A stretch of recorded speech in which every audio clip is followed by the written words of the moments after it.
Bom dia, boa tarde, boa noite. Estamos aqui para iniciar o nosso seminário com um artigo escolhido pelo grupo: fixação de nitrogênio e produção de ácido hidrolacético in vitro por bactérias diazotróficas endofíticas. Componente curricular, Biologia do Solo, disciplina ministrada pela professora Patrícia Leite Cruz. Componentes do grupo: Emílio Eduardo, Yuri Ferreira, Jackson Rogério e Rogério Lago. Bactérias que são encontradas nas raízes das plantas que exercem efeitos positivos são denominadas rizobactérias, promotoras de crescimento vegetal. Podem ocorrer de formas diretas e indiretas. As formas indiretas são responsáveis pela entrada de nutrientes ou produção de reguladores de crescimento vegetal. Já na forma indireta, são responsáveis por supressão do patógeno por produção de sideróforos ou antibióticos. As bactérias diazotróficas, além de converter o nitrogênio atmosférico em amônio, também são consideradas promotoras de crescimento vegetal, com a capacidade de sobreviver em ambientes deficientes em nitrogênio. Podem enriquecer seletivamente a rizosfera, local onde habitam como organismo de vida livre. Avanços ocorreram nas pesquisas sobre FBN em gramíneas, como a descoberta do meio semissólido NFB. O semissólido cria um ambiente com baixo nível de oxigênio, semelhante ao que ocorre no solo ou na planta, onde estão localizadas bactérias diazotróficas. Com a formação desse meio, facilitou o isolamento de bactérias, que são esses exemplos que estão citados aí no slide. Essas bactérias têm sido detectadas altos números. Muitos estudos têm sido conduzidos para avaliar o suplemento de nitrogênio fornecido às plantas. No caso das azopírios, respostas positivas têm sido observadas em plantas, inclusive quando cultivadas com alto nível de nitrogênio, que indica que as respostas da planta não ocorreram apenas em razão do nitrogênio fixado, mas também da produção de outras substâncias. As alcinas, entre as substâncias de crescimento vegetal, é a mais ativa, é a que melhor se destaca. O ácido hidrolacético contido é conhecido tanto por produzir respostas rápidas e respostas lentas. O objetivo desse experimento foi isolar, quantificar bactérias diazotróficas associadas às raízes de diferentes variedades de arroz irrigado e avaliar a produção de ácido hidrolacético e o potencial de FBN nessas bactérias, a fim de selecionar isolados promissores para posterior inoculação em plantas. Oi pessoal, dando sequência aqui nos métodos. Esse trabalho foi conduzido no ano de 2004 em uma área de várzea sob a do Departamento de Fitotecnia da Universidade Federal de Santa Maria, no estado do Sul, e os autores definiram essas novas variedades de arroz para a condução do trabalho: Qualitá, Avache, AK, Epagre 108, 109, BR IRCA 410, 417 e 419 e IGA 420. Essas cultivares foram semeadas no solo hidromórfico trófico arênico, que vai possuir a característica de possuir bastante base no solo, o que vai conferir certo status nutricional, mas com algumas limitações de ordem física relacionadas à desagilação, responsável pela textura arenosa nesses horizontes superficiais. Os autores realizaram adubação após 30 dias da semeadura, na fase de perfilhamento. Eles aplicaram 300 kg do formulado 2,20,30 e 45 kg de nitrogênio na forma de ureia, 45%, e em uma segunda adubação aplicaram 45 kg de nitrogênio entre 55 a 60 dias após a semeadura, na fase de diferenciação floral. E aqui a gente ficou sem entender o porquê foi realizada essa adubação, uma vez que os autores não apresentaram nenhuma análise de solo que fundamentasse essa dosagem que eles utilizaram nessa aplicação aí.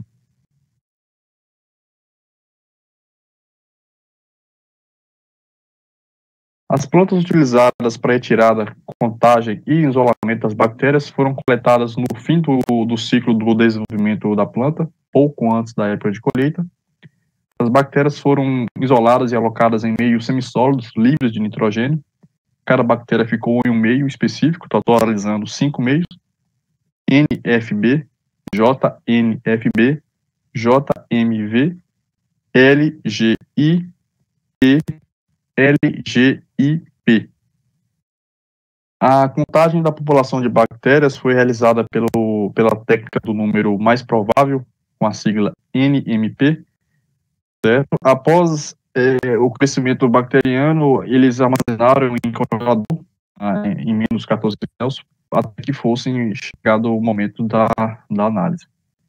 Os dados experimentais obtidos foram submetidos à análise de variância e à comparação de médias pelo teste de Tuck a 5% de probabilidade.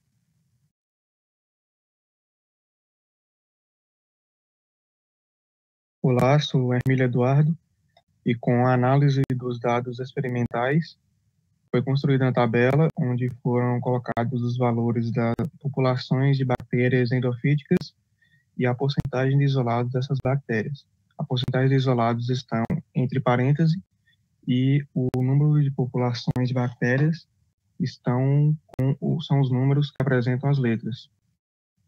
Bom, nessa tabela podemos ver que ali estão as cultivares e os meios onde foram alocadas as bactérias. Bom, podemos ver ali que no meio FB, a cultivar qualitar e abaixo obtiveram valores extremamente inferiores em relação aos outros cultivares. Já no JNFB,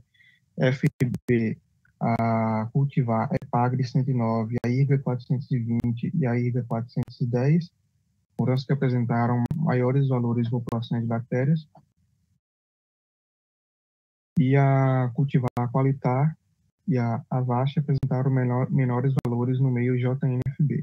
Já no meio JMV, a cultivar qualitar e a Avast não foram obtidos dados de bactérias nesse meio, e a cultivar, que se apresentou com maior número de bactérias, foi a IRCA 420. Já no meio LGI, a cultivar IRCA 420 e a IRCA 410 e a cultivar Tiltaca obtiveram maiores valores de populações de bactérias no meio LGI. Já no meio LGIP, a cultivar Epagre 109 e a IRGA 420 foram as que se apresentaram com maiores valores de bactérias. E no meio LGIP, a cultivar IRGA 417 obteve o valor ND, ou seja, correspondente que não apresentou dados de bactérias.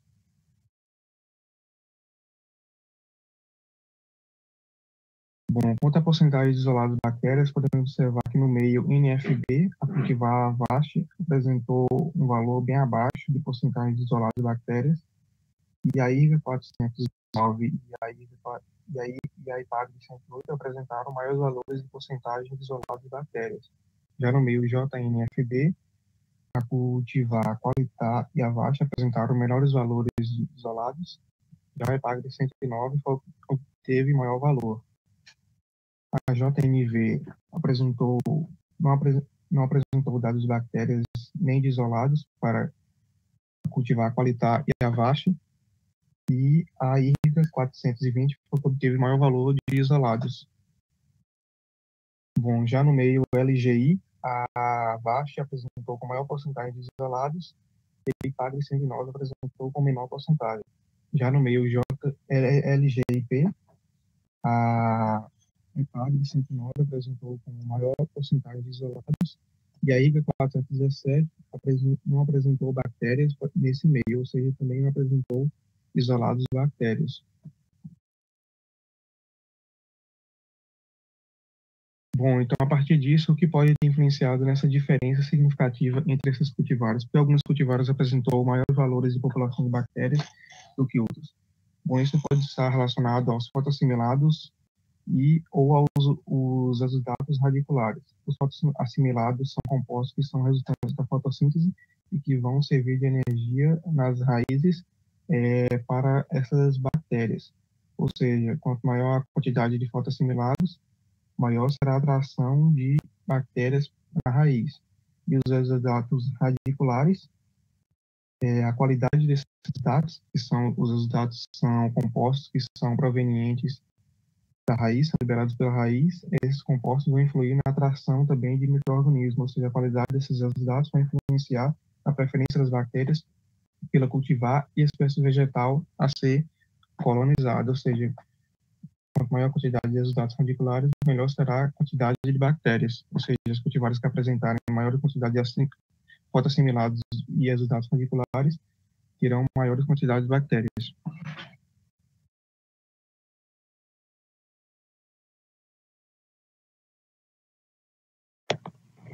Sou Rogério Lago e trago as considerações finais. Dentro das considerações finais, evidenciamos a conclusão apresentada no artigo, onde a cultivar de arroz irrigado, IRGA 420, apresenta populações de bactérias desatróficas maiores em todos os meios observados e potencial para fixação biológica de nitrogênio. As Azospirillus liposferum e as Azospirillus brasilensis apresentam baixa produção de ácido dolacético in vitro em relação aos demais isolados. Quanto à produção de ácido dolacético UFSM BD 3106, destaca-se como maior produtor em relação aos outros isolados. Após observarmos essa conclusão, esse grupo teve o cuidado de trazer alguns conceitos elementares de biologia do solo, para melhor entendimento e compreensão dos objetivos dos experimentos contidos nesse artigo. Ainda durante a apresentação, fizemos um questionamento referente à falta da análise de solo para justificar tal adubação apresentada nesse artigo. No decorrer da apresentação, apresentamos as tabelas com dados estatísticos que estão em consonância com a conclusão apresentada ao final do artigo. Com isso, concluímos a nossa atividade e agradecemos a todos que viram esse vídeo até o final. Muito obrigado à professora, muito obrigado aos colegas e que todos tenham um ótimo dia.